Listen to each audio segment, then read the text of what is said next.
there's also, utilities have different rates for summer. You know, you pay, not only do you use more electricity during the summer, you actually pay more per kilowatt hour during the summer. Those that have to use more expensive equipment, they have to turn on the natural gas-fired turbines. They have to use a less or more expensive generating things. When they can rely on Palo Verde or coal fire, it's fairly cheap. Now, the other thing in the industry that's coming is and I've had a number of years in environmental field. I retired from Arizona Department of Environmental Quality a little over 7 years ago, or about 6 years ago. And I see a lot of the regulations and how that's impacted. You know, you have to have scrubbers. Now they're trying to reduce nitrogen oxides. These things cost money. You try to get new coal-fired power plants and build them using best available control technologies. They're really changing the picture of what's economic. And photovoltaic has come down so much in price in the last few years. Anymore, the panels are probably less than half the cost of the system. Is that right? Lane's been in the about 40%. 40% now. Now, it used to be probably about 90% of the cost of the system, right?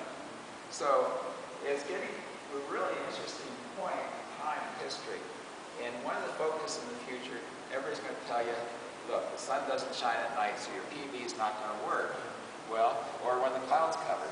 But the next big push is going to be energy storage. Utilities need to have power on demand, energy on demand. And there's a lot of ways to store energy.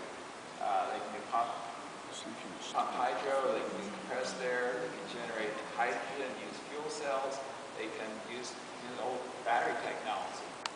My guess is that if they do it on a utility scale, energy storage with batteries could be cost effective. I think it might be more cost effective than the solar thermal that APS is going with the Solano plant. Anyway, that's my opinion from what I've seen there. One nice thing about solar PV is we've had it for like 5 years. I used to get up there and try to hose it off and clean it. You know, it doesn't make a whole lot of difference whether it's clean or not. It may drop a little bit in production, but sometimes I'll look at it and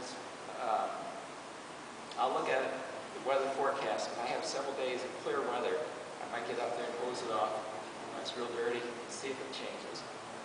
I can hardly tell the difference. Now, when I went to the Solano project tour in April, it wasn't up and running yet. But it's a 280 megawatt plant. They plan to, once operational, have 70 employees. They plan to clean those mirrors every 2 weeks. I figure they're going to start on one side and then come back. Well, you know, with PV, you don't need to do that. It looks prettier if you hose it off.